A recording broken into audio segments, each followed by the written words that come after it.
महाराजा प्रसेनजीत कहते कि भगवान यदि पुत्र पैदा होता तो उत्तराधिकारी होता, और बेटी तो उत्तराधिकारी नहीं बनेगी ने। तो भगवान उनको बोलते हैं कि महाराज, ये बेटियां ही आगे चल करके, पुत्रियां ही आगे चल करके सुयोग पुत्रों को जन्म देती हैं। ये पुत्रियां आगे आगे चल करके तुम जैसे राजाओं को जन्म देती हैं, और ये पुत्रियां ही आगे चल करके हम जैसे बुद्धों को जन्म देती हैं। इसलिए प्रसेनजीत, ये पुत्रियां पुत्रों से महान होती है। इस महापुरुष के कारण यह देश विश्व गुरु बना, और जिस महापुरुष के कारण देश सोने की चिड़िया बना। जब उनके जीवन से कोई पर्व उत्सव आता है तो इस देश की सरकारें कुछ नहीं करती है। यहाँ तक कि जो हमारे धर्म स्थल हैं वो लगातार उपेक्षित किए जा रहे हैं, लगातार उस पर कब्जे हो रहे हैं। भारत का पूरा तत्व विभाग मूक दर्शक बना बैठा है। इस देश का जो संविधान है, क्या उसे अनुसूचित जाति जनजाति के लोग खतरे में डाल रहे हैं? क्या इस देश का जो संविधान है, पिछड़े वर्गों के लोग उसे खतरे में डाल रहे हैं?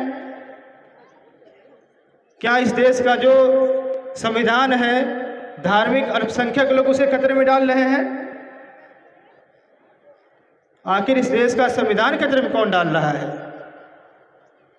कौन खतरा बना हुआ भारतीय संविधान के लिए? वो मुट्ठी भर लोग हैं जो इस देश के संविधान को खतरे में डाले हुए हैं।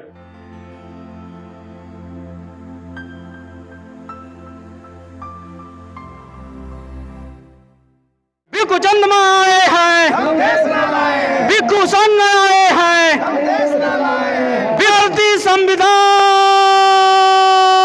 जिंदाबाद।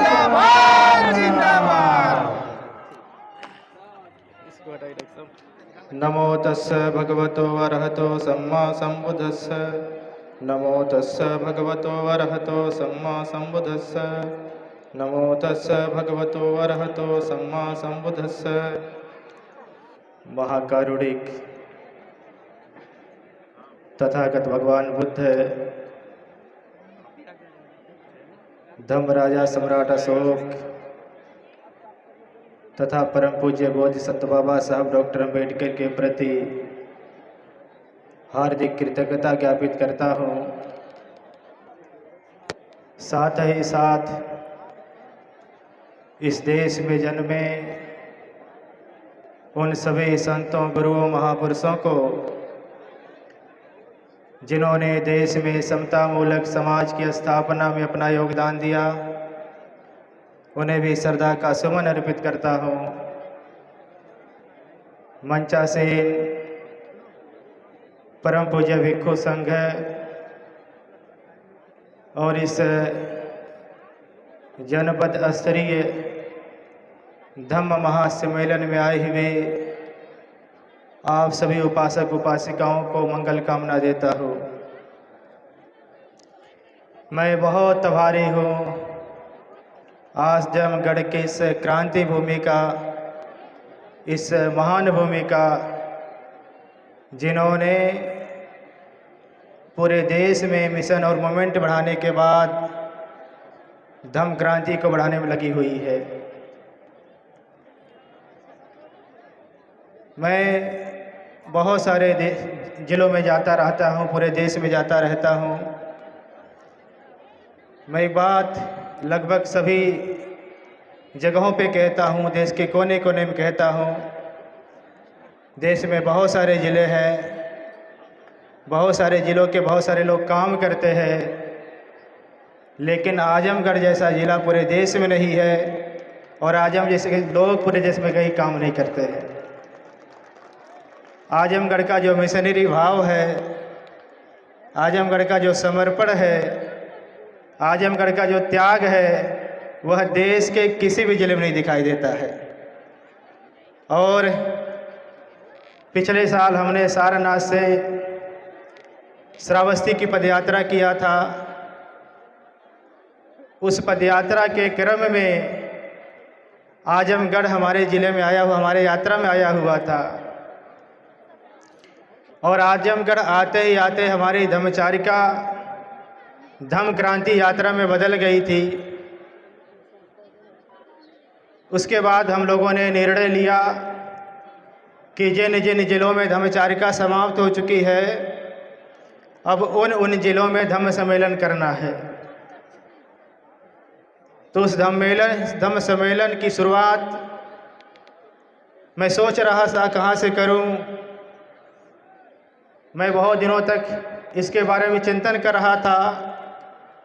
जो देश में स्थिति बनी हुई है उसके बारे में भी मैं सोच रहा था। मुझे ऐसा लग रहा था कि मैं कहीं और ज़िले से जा कर के अगर अपने धम्म सम्मेलन की शुरुआत किया तो देश में वो बड़ा संदेश नहीं जाएगा, लेकिन अगर मैंने आजमगढ़ से उसकी शुरुआत कर ली तो प्रदेश नहीं, पूरे देश नहीं, देश के अन्य जो लगे हुए हमारे बौद्ध देश हैं उसमें भी बड़ा संदेश चला जाएगा। और आज यहाँ आकर के और इस कार्यक्रम में उपस्थित होकर के और आप सभी लोगों ने जो अपना योगदान दिया है, आप सच मानिए कि आपने देश में एक बहुत बड़ा संदेश दे दिया है। और ये संदेश मैं पुनः कह रहा हूँ, देश के दूसरे ज़िलों से नहीं दिया जा सकता था। तो मैं आप सभी लोग जो आजमगढ़ के उपासक उपासिकाएं हैं, हालांकि आजमगढ़ के उपासक उपासिकाओं का सहयोग करने के लिए पड़ोसी ज़िले के लोग भी आए हुए हैं। मऊ के लोग आए हुए हैं, गाजीपुर के लोग आए हुए हैं, संत कबीर नगर के लोग आए हैं, गोरखपुर से लोग आए हैं, बस्ती से लोग आए हैं, और इधर भदोही से लोग आए हुए हैं, जौनपुर से लोग आए हुए हैं, प्रतापगढ़ के लोग दिख रहे थे, अंबेडकर नगर के लोग दिख रहे थे। तो मुझे तो लग रहा है कि अन्य ज़िले के लोगों ने भी सोच लिया कि आजमगढ़ आगे बढ़ो, हम तुम्हारे साथ हैं। और आजमगढ़ को सहयोग देने के लिए, आजमगढ़ को साथ देने के लिए, आजमगढ़ को बल देने के लिए दूसरे जो ज़िले के लोग आए हुए हैं, मैं आप सभी लोगों का भी बहुत धन्यवाद देता हूँ। प्रिय बंधुओं, हमारे देश की संस्कृति की प्रमुख दो मान्य धाराएं हैं, जिसे ब्राह्मण संस्कृति तथा बौद्ध संस्कृति कहा जाता है। ब्राह्मण संस्कृति जन्म पर आधारित है। यह वर्ण व्यवस्था और जाति व्यवस्था को संचालित करती है। बौद्ध संस्कृति कर्म पर आधारित है। यह समता मूलक समाज की अवधारणा को आगे बढ़ाती है। डॉक्टर बाबा साहब अम्बेडकर के शब्दों में ब्राह्मण संस्कृति बहुमंजिला इमारत की तरह है, जिस पर चढ़ने उतरने के लिए सीढ़ियां नहीं बनी है। अर्थात जो व्यक्ति जिस वर्ग में जन्म ले लिया है, मरण भी उसका उसी वर्ग में होकर के रहेगा। बौद्ध संस्कृति का मत है कि जन्म से कोई छोटा बड़ा नहीं होता। हाँ, उस व्यक्ति के श्रेष्ठ कर्म उसे श्रेष्ठ जीवन और निम्न कर्म उसे निम्न जीवन प्रदान करते हैं। अर्थात व्यक्ति अपने कर्मों से अपने व्यक्तित्व का निर्माण करता है। जन्म के आधार पर किसी व्यक्ति को ऊंच और किसी व्यक्ति को नीच मानने वाली व्यवस्था देश और समाज के लिए बड़ी हानिकारक होती है। यही कारण है कि भारत प्राचीन काल से लेकर आज तक असंख्य जाति और वर्गीय संघर्षों के परिणामों को भोगता हुआ आ रहा है। बावजूद उसके वह संस्कृति आज आगे बढ़ाई जा रही है। प्राचीन काल में भगवान बुद्ध ने सर्वप्रथम उसका विरोध किया। उन्होंने कहा, न जच्चा बसलो होती न जच्चा होती ब्राह्मणो, अर्थात जन्म से कोई ब्राह्मण नहीं होता और जन्म से कोई शूद्र भी नहीं होता। भगवान बुद्ध की अवधारणा आज भी लोगों को आकर्षित कर रही है। हमारे देश के जो पुरातत्व अवशेष हैं उनकी संख्या लगभग 4000 है। उसमें से 90% स्थल बौद्ध धर्म और संस्कृति से संबंधित हैं।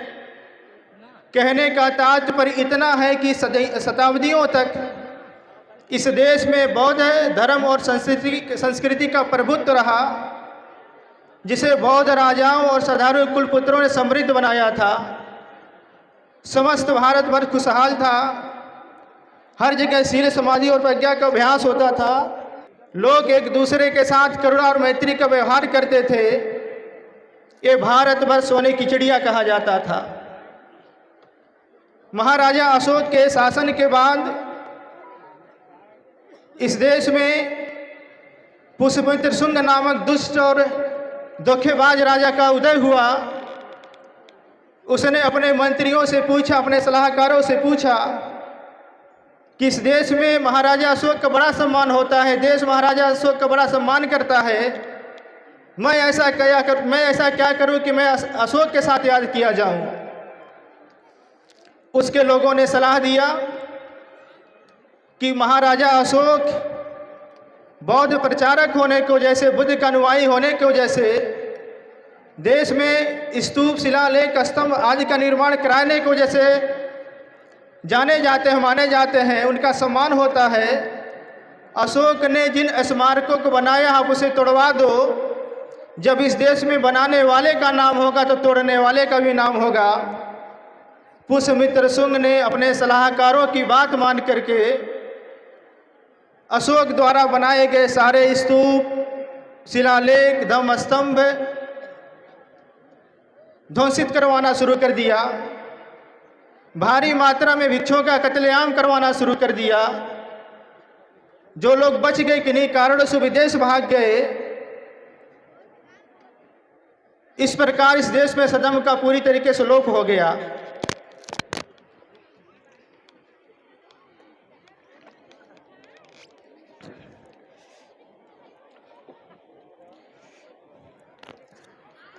ध्यान देने की बात यह है कि किसी भी देश की सभ्यता और संस्कृति के प्रमुख 3 आधार होते हैं। पहला कला और स्थापत्य, दूसरा शिक्षा और साहित्य, तीसरा दर्शन और साधना। इन आधारों पर बात करूं तो बौद्ध संस्कृति देश की सर्वोत्तम संस्कृति है। संसार में 3 सुंदर प्रतिमाएं पाई जाती हैं। पहली प्रतिमा सारनाथ के म्यूजियम में है, दूसरी प्रतिमा मथुरा के म्यूजियम में है और तीसरी प्रतिमा राष्ट्रपति भवन को सुशोभित कर रही है।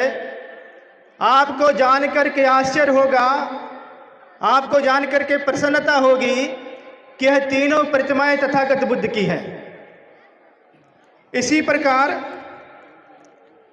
यदि स्थापत्य की बात किया जाए तो लुम्बिनी, बुद्ध गया, सारनाथ, कुशीनगर, नालंदा, तक्षशिला, विक्रमशिला, उदंतपुरी आदि धर्म स्थलों पर विद्यमान पुरातत्व अवशेष समृद्ध बौद्ध कला के साक्षी हैं। साथ ही हमारे देश के पुरा निधि भी हैं। इसी प्रकार यदि शिक्षा की बात की जाए तो आप जानते हैं कि हमारे सारे बिहार शिक्षा के महान केंद्र थे। बिहारों में सामान्य शिक्षा और महाविहारों में उच्च शिक्षा दिया जाता था। उसमें से नालंदा, विक्रमशिला प्रमुख शिक्षा के केंद्र थे। प्रायः कहा जाता है कि प्यासा कुएं के पास जाता है। भगवान बुद्ध ने इस अवधारणा को बदल दिया। उन्होंने भिक्षुओं को उपदेश किया, कहा चरत भिक्षवे चारिकं बहुजन हिताय बहुजन सुखाय, अर्थात हे भिक्षुओं, बहुतों के हित और बहुतों के सुख के लिए विचरण करो। तथागत के भिक्षु अपना सर्वत्व त्याग कर लोक का कल्याण कैसे हो, संसार का भला कैसे हो, इसी चिंतन में दिन रात लगे रहे। दुखी मानवता की सेवा और रक्षा जितना तथागत के अनुयायियों ने किया है, इसका उदाहरण मिलना बहुत कठिन है। इसी प्रकार यदि हम साहित्य की बात करें तो आपने इतिहास के ग्रंथों में पढ़ा होगा, जब नालंदा विश्वविद्यालय जलाया गया तो उसका जो ग्रंथालय है वो महीनों तक जलता रहा। आज भी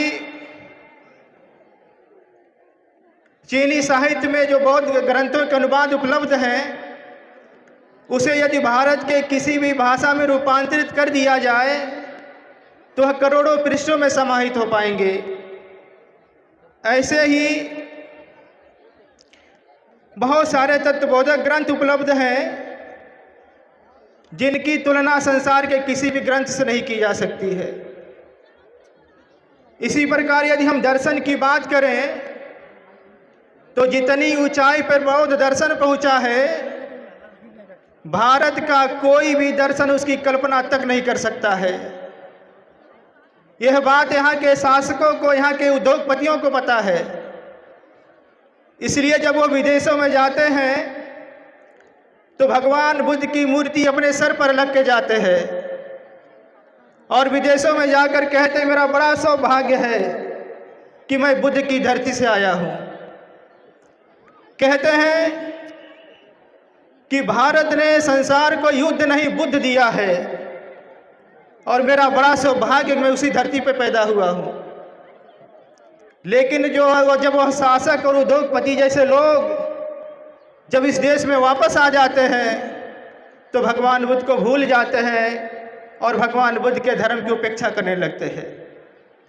बंधु, हमें किसी से कोई शिकायत नहीं है और ना ही किसी से कोई दुर्भावना है, लेकिन जो बातें सच है उसे कह रहा हूं। ईसा मसीह का जन्म भारत में नहीं हुआ है और न ही हजरत मोहम्मद साहब का जन्म भारत में हुआ है, लेकिन जब उनके जीवन से कोई पर्व उत्सव आता है तो इस देश की सरकारें बड़े धूमधाम से मनाती हैं।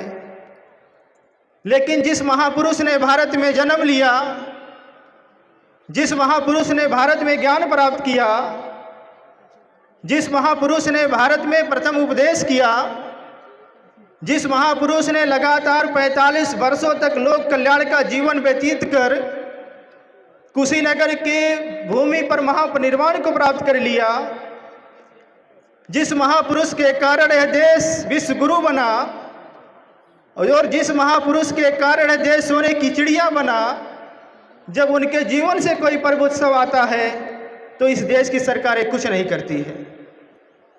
यहाँ तक कि जो हमारे धर्म स्थल हैं वो लगातार उपेक्षित किए जा रहे हैं, लगातार उस पर कब्जे हो रहे हैं। भारत का पूरा तत्व विभाग मूक दर्शक बना बैठा है और मुझे तो लगता है, अगर मैं सच कहूँ तो पूरा तत्व विभाग की सहमति से इस देश के धूर्त, बेईमान और तिकड़मी इतिहासकार उस पर दूसरों का नाम लिख रहे हैं। इसलिए आप सभी लोगों को थोड़ा सचेत होना पड़ेगा और सचेत होकर के अपने धर्मस्थलों को, अपने प्रेरणा केंद्रों को बचाना पड़ेगा। ऐसे यदि हम साधना की बात करें तो भगवान के बुद्ध के पूर्व 4 ध्यान और 4 समापत्तियों का पता चलता है। इस प्रकार ध्यान की कुल 8 श्रेणियाँ थीं। भगवान बुद्ध ने एक नवीन समापत्ति का आविष्कार किया जिसे संज्ञा वेद अति निरोध संपत्ति कहा जाता है। ध्यान साधना के केंद्र में भगवान बुद्ध का यह अनुपम देन है, विश्व को अद्वितीय देन है। इन सभी विशेषताओं के अतिरिक्त तथागत बुद्ध ने इस देश में नारी समाज को सम्मान और स्वाभिमान जैसे जीने का अवसर दिया। ये हमारी माताएं बैठी हुई हैं, मैं थोड़ा सा आपके बारे में आपके लिए बोलना चाहता हूँ। भगवान बुद्ध के समय में, उनके पूर्व और उनके बाद नारियों की स्थिति पहले भी दयनीय थी, बुद्ध के पूर्व भी दयनीय थी और बुद्ध के बाद भी बहुत दयनीय हो गई। भगवान बुद्ध ने नारी समाज की उन्नति के लिए, उनकी प्रगति के लिए 2 संघ का निर्माण किया। एक भिक्षुणी संघ बनाया, एक उपासिका संघ बनाया। 1-2 प्रसंग मैं आपके सामने रखना चाहता हूं। आप लोगों ने महाराजा प्रसेनजित का नाम सुना होगा।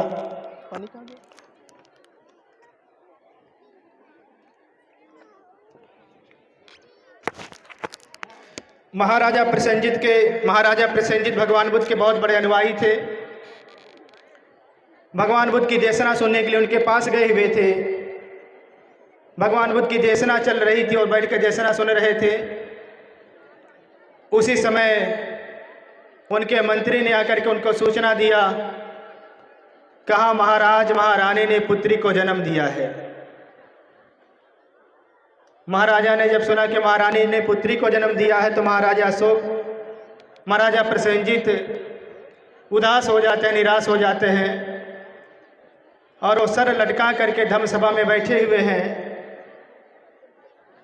उनका उपदेश सुनने में मन नहीं लगता है। भगवान बुद्ध की कुछ देर के बाद उन पर नजर गई। भगवान बुद्ध ने देखा कि महाराजा प्रसेनजीत अशांत दिख रहे हैं। भगवान बुद्ध ने उनसे पूछा कि महाराज आप दुखी क्यों लग रहे हैं, आप परेशान क्यों लग रहे हैं। महाराजा प्रसेनजीत ने कहा भगवान महारानी ने पुत्री को जन्म दिया है।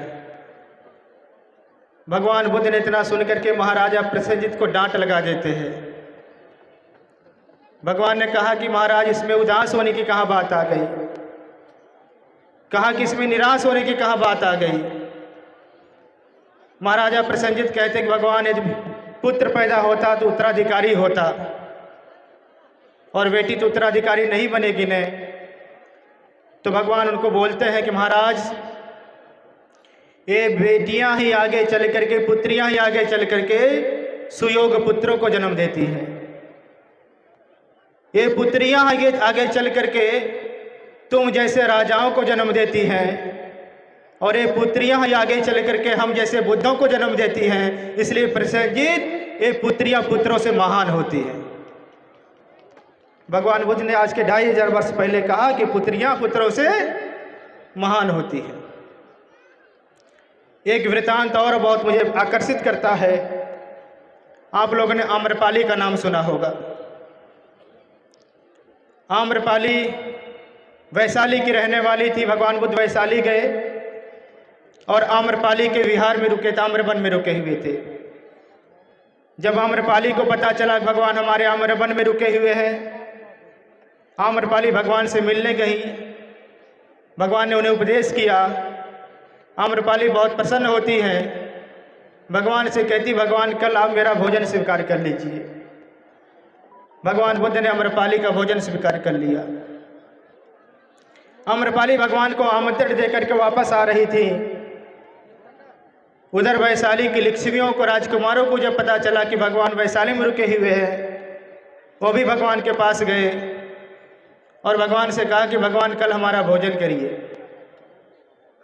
भगवान ने कहा कि राजकुमारों कल का भोजन मैंने आम्रपाली का स्वीकार कर लिया है। राजकुमारों ने कहा कि भगवान उनका मना कर दीजिए, उनका बाद में कर लीजिए, कल हम लोगों का करिए, राजमहल में करिए। भगवान ने कहा कि नहीं राजकुमारों, तथागत ऐसा नहीं करते हैं। तथागत जिसको पहले कह देते हैं वो पहले कह देते हैं और तथागत कभी बात पलटते नहीं हैं। वो सारे राजकुमार आम्रपाली के पास गए। आम्रपाली से कहा कि आम्रपाली कल भगवान को भोजन कराने दो। आम्रपाली ने कहा नहीं, भगवान को भोजन मैं ही कराऊंगी।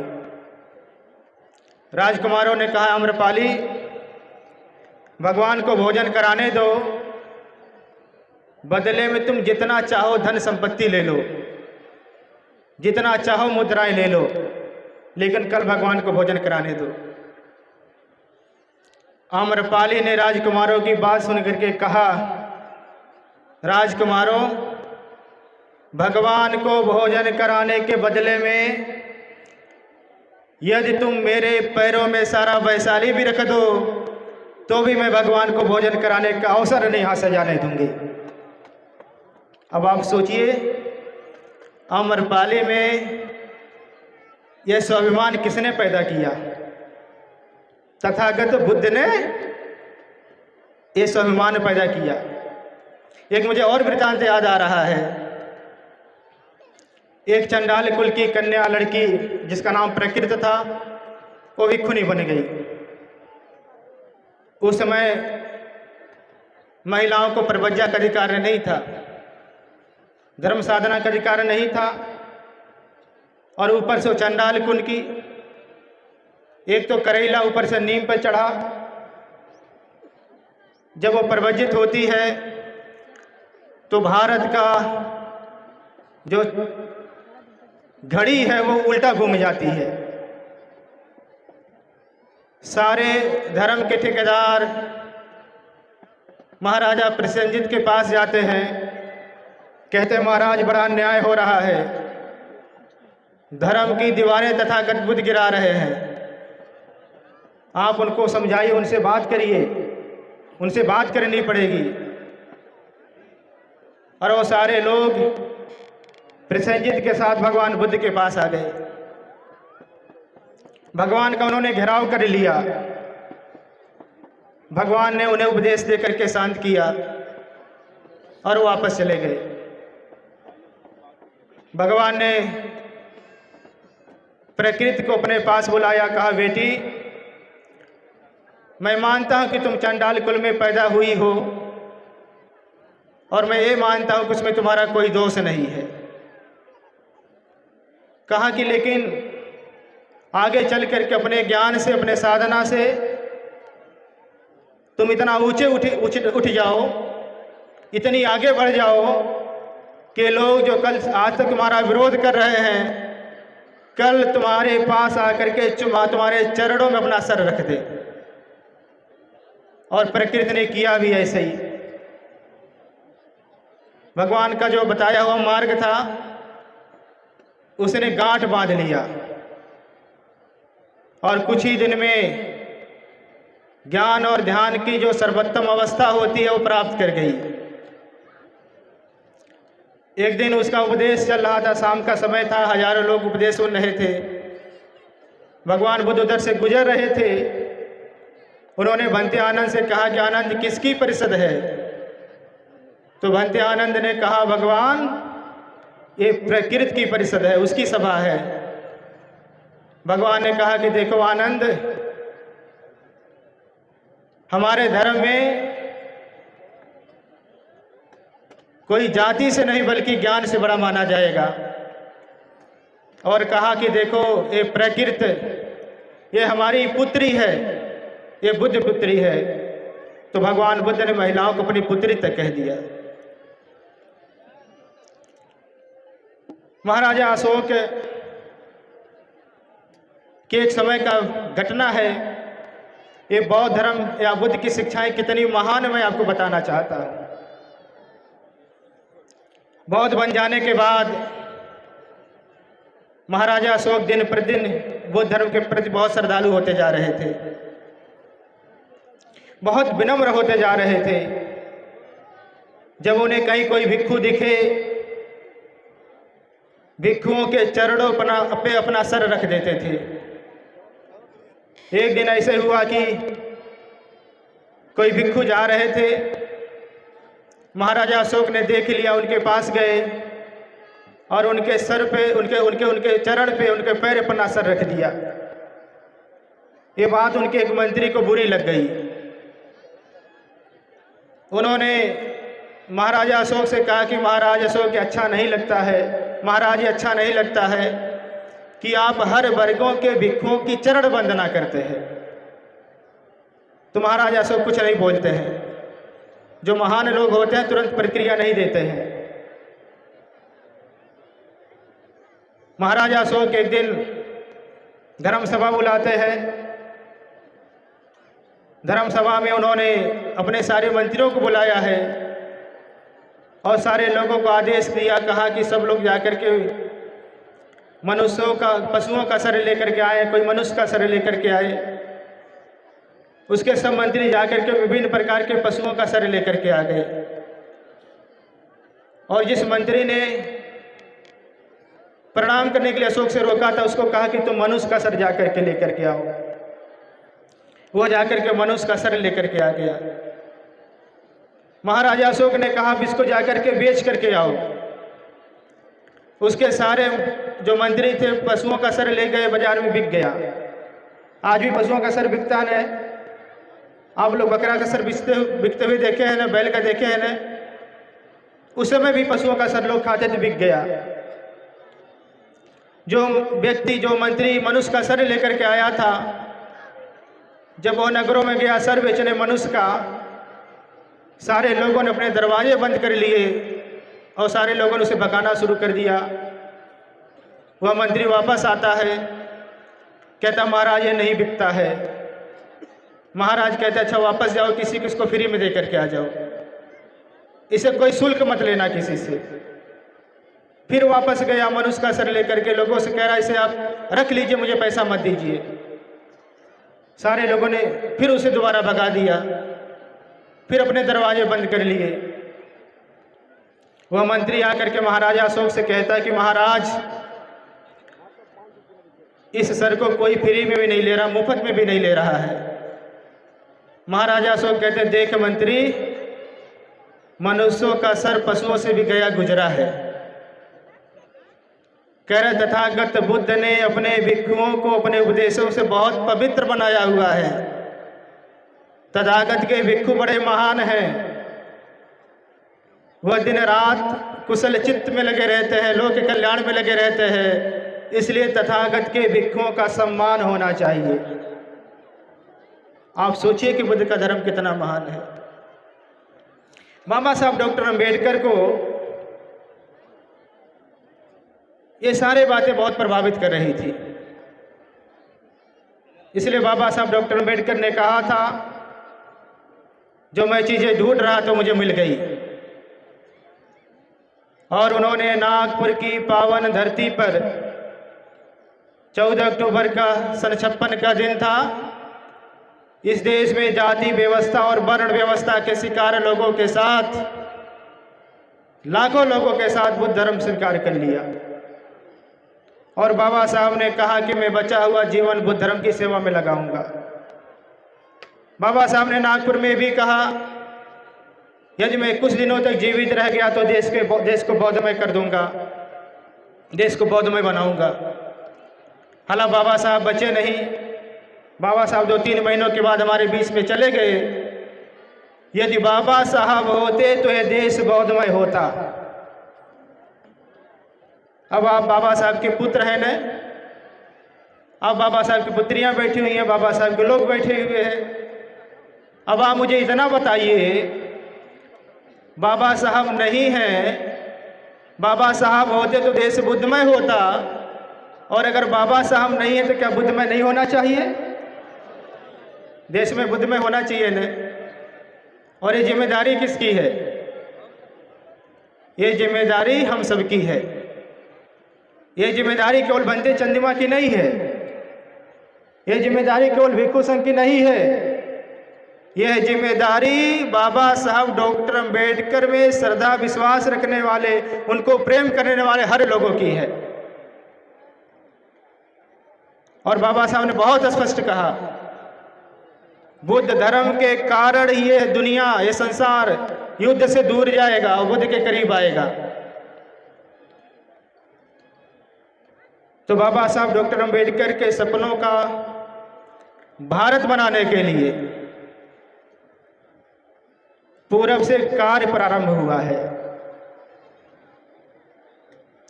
सन 56 के बाद जो बाबा साहब की क्रांति, धम्म क्रांति में विश्वास रखने वाले लोग हैं, उन्होंने पूरब से काम शुरू किया है। और सूरज कहाँ उगता है? पूरब में ही उगता है न। और सारनाथ कहाँ पे है? पूरब में ही है। और आजमगढ़ कहाँ है?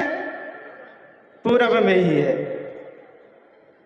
तो पूरब में बुद्ध धर्म वाला सूरज, डॉक्टर बाबा साहब अम्बेडकर के सपनों का भारत वाला सूरज उदय हो गया है। अब इसकी रोशनी पश्चिम भी जाएगी, उत्तर भी जाएगी, दक्षिण भी जाएगी और सारे दिशाओं को भर देगी।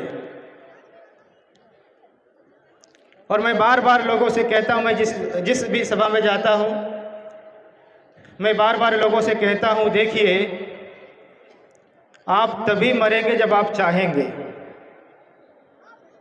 और आप जब तक नहीं चाहेंगे तब तक नहीं मरेंगे। मुझे इस बात पे बड़ा विश्वास है कि हम जब तक नहीं मरेंगे जब तक हम नहीं चाहेंगे। हमने तो तय कर लिया है कि जब तक बाबा साहब डॉक्टर अम्बेडकर के सपनों का भारत नहीं बनता तब तक नहीं मरना है। यानी बाबा साहब के बुद्धमय भारत में ही सांस अंतिम सांस लेनी है। और आप भी तय कर लीजिए, आप भी तब तक नहीं मरेंगे जब तक डॉक्टर बाबा साहब अम्बेडकर के सपनों का भारत नहीं बन जाता। और बाबा साहब के सपनों का भारत बनाना बहुत आसान है, और मैंने अपने चारिकाओं में चल कर के देखा है। और मैं आजमगढ़ में लगभग 1 हफ्ते से हूँ, और 1 हफ्ते से मैं आपको बता दूँ, माननीय सांसद जी के घर पे मैं रुका हुआ हूँ उनके आवास पे। मैं केवल खाना खाने के लिए उपासकों के घर गया हूँ, और मैं उस कमरे को, उनके घर को छोड़ करके भी कहीं नहीं गया, किसी के घर नहीं गया। ये बिंदु मैडम वगैरह सब लोग यहाँ बैठे हुए हैं, सब लोग जानते हैं। और बाकी हम लोग केवल समीक्षा कर रहे थे। और मैं एक बात और कहना चाहता हूँ, बहुत मुझे आजमगढ़ पे बहुत क्या कहेंगे उसको, बहुत अभिमान होता है। आजमगढ़ के लोगों पर बहुत अभिमान होता है। मैं यहाँ आने के पहले मैं डॉक्टर विनोद जी थे मेरे साथ आ रहे थे, बंदी गुरदम्मो जी के मैं साथ आ रहा था। और मैं कल शाम को ये सारे सांसद जी से बोला, मैं बिंदु जी से बोला, डॉक्टर राकेश जी हैं, इन सारे लोगों से मैं बोल रहा था। हम कह रहे थे कि आजमगढ़ में सम्मेलन कल होना है, कल देखा जाएगा हम लोग कितना क्या कर सकते हैं। लेकिन एक बात तो सच है कि हम लोग 80% धर्म का काम कर चुके हैं। आजमगढ़ के उपासक उपासिका लगभग 1000-2000 की संख्या में, वो लगभग 1 महीनों से पोस्टर हैंडबिल लेकर के गांव-गांव जा रहे थे, और गांव-गांव जा करके तथागत बुद्ध के बारे में बता रहे थे। और मुझे बहुत सारे उपासक उपासिकाएं आकर बताते भी थे कि भंते जी, जब हम लोग गाँवों में जाते हैं तो लोग बहुत खुश हो जाते हैं। और एक गांव में तो उपासिका बता रही थी कि हम लोग एक गांव में गए, एक बहुत पुराने साथी थे, मानवर काशी राम साहब के कैडर के रहे होंगे, बहुत ज़्यादा उम्र थी। इन लोगों को देख करके बड़ा खुश हुए और कहा कि ऐसा लगता है कि हमारे गांव में बाबा साहब आ गए हैं। और लोगों ने कहा जरूर आएंगे।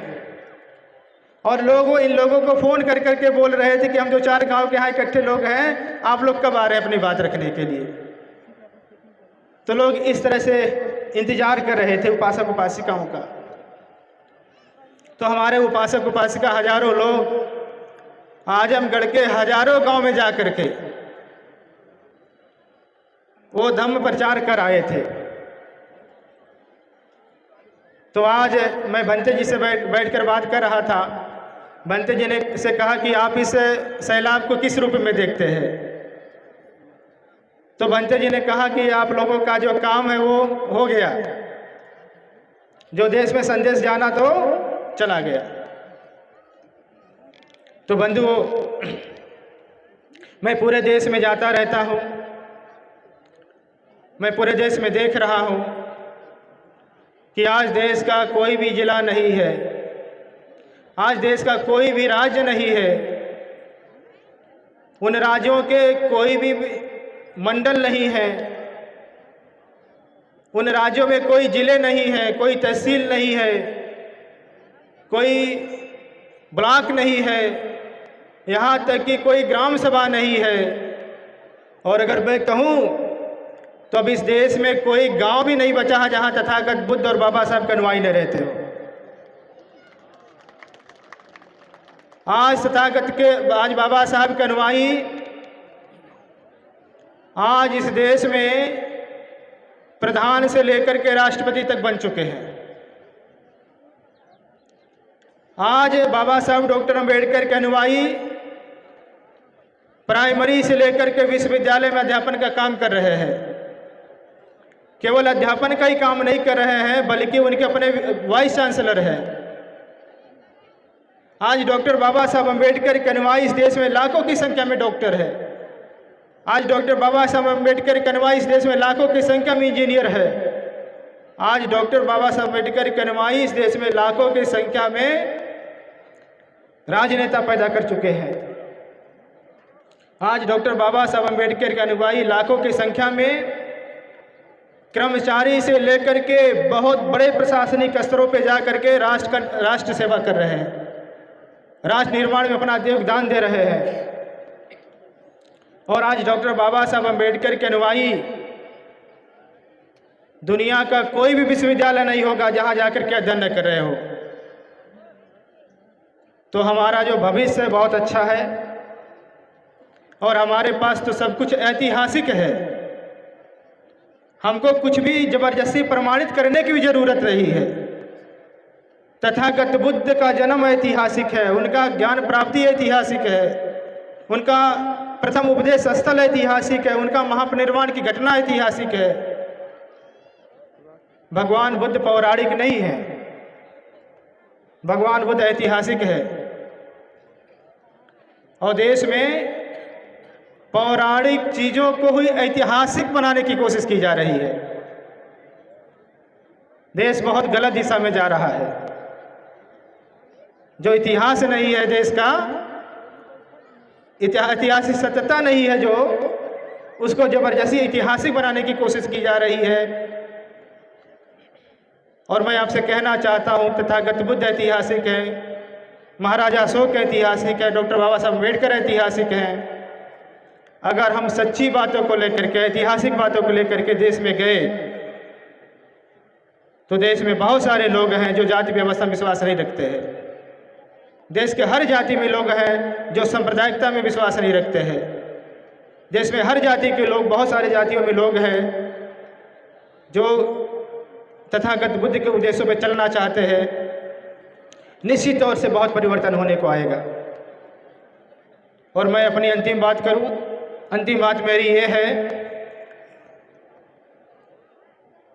कि देश में एक बहुत बड़े चर्चा का विषय बना हुआ है। लगभग हर सभाओं में, हर कार्यक्रमों में और लगभग हर लोगों में बात होती है कि देश में संविधान खतरे में है। हर जगह चिंता व्यक्त किया जाता है संविधान खतरे में है।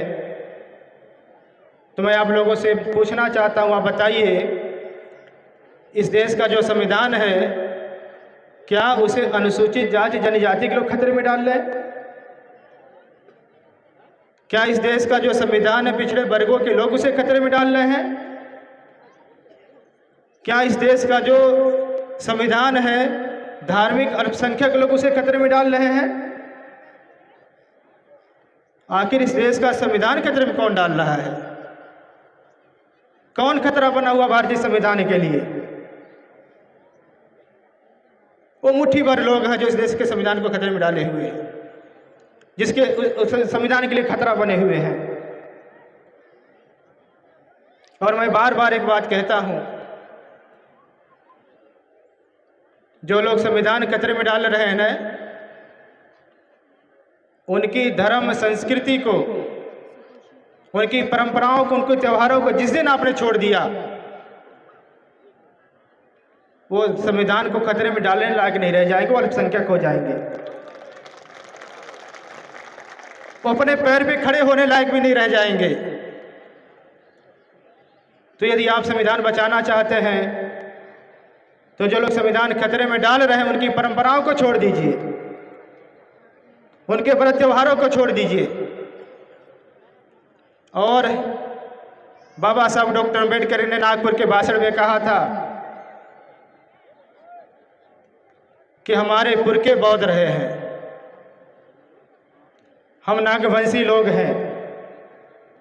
नागवंशियों का इतिहास उन्होंने बताया था, कहा ये बौद्ध लोग रहे हैं। कहा कि हम धर्म परिवर्तन नहीं कर रहे, हम अपने घर में वापस जा रहे हैं। ये घर वापसी का मामला है, यही घर वापसी का मामला है। तो आप बाबा साहब डॉक्टर अम्बेडकर के अनुयायी जितने जल्दी घर वापसी कर लेंगे, उतने ही जल्दी इस भारतवर्ष को पुनः विश्व गुरु बनाने में मदद मिलेगी, समृद्ध भारत बनाने में मदद मिलेगी, सोने की चिड़िया बनाने में मदद मिलेगी। और मैं आपको एक बात कहना चाहता हूँ, इस बुद्ध धर्म के अलावा कोई मार्ग है भी नहीं। मैं पूरी दुनिया में जाकर के देखता हूँ, जब हम जापान के संदर्भ में देखते हैं, जब हम कोरिया के संदर्भ में देश को देखते हैं, जब हम चाइना के संदर्भ में देश को देखते हैं, तो मुझे लगता है कि भगवान बुद्ध का धर्म वापस आ जाना चाहिए इस देश में। और भगवान बुद्ध का धर्म जब वापस आ जाएगा तो निश्चित तौर पर लोग अपने घरों में ताले नहीं लगाएंगे। बुद्ध के समय लोगों के घरों में ताला नहीं लगता था। अमर्त्य सेन एक बहुत बड़े अर्थशास्त्री हुए हैं। उन्होंने कहा कि हर्षवर्धन के समय का जो इकोनॉमिक ग्रोथ है देश का, वो 64% से ज़्यादा था। आज हमारे देश का इकोनॉमिक ग्रोथ 10% भी नहीं है। आप कहाँ 10 कहाँ 64, आप तुलना कर लीजिए। तो जिस दिन आप बौद्ध बन जाएंगे, देश बौद्ध बन जाएगा, बुद्ध की शिक्षाओं पर चल देगा, तो फिर लोगों के घरों में ताले नहीं लगेंगे।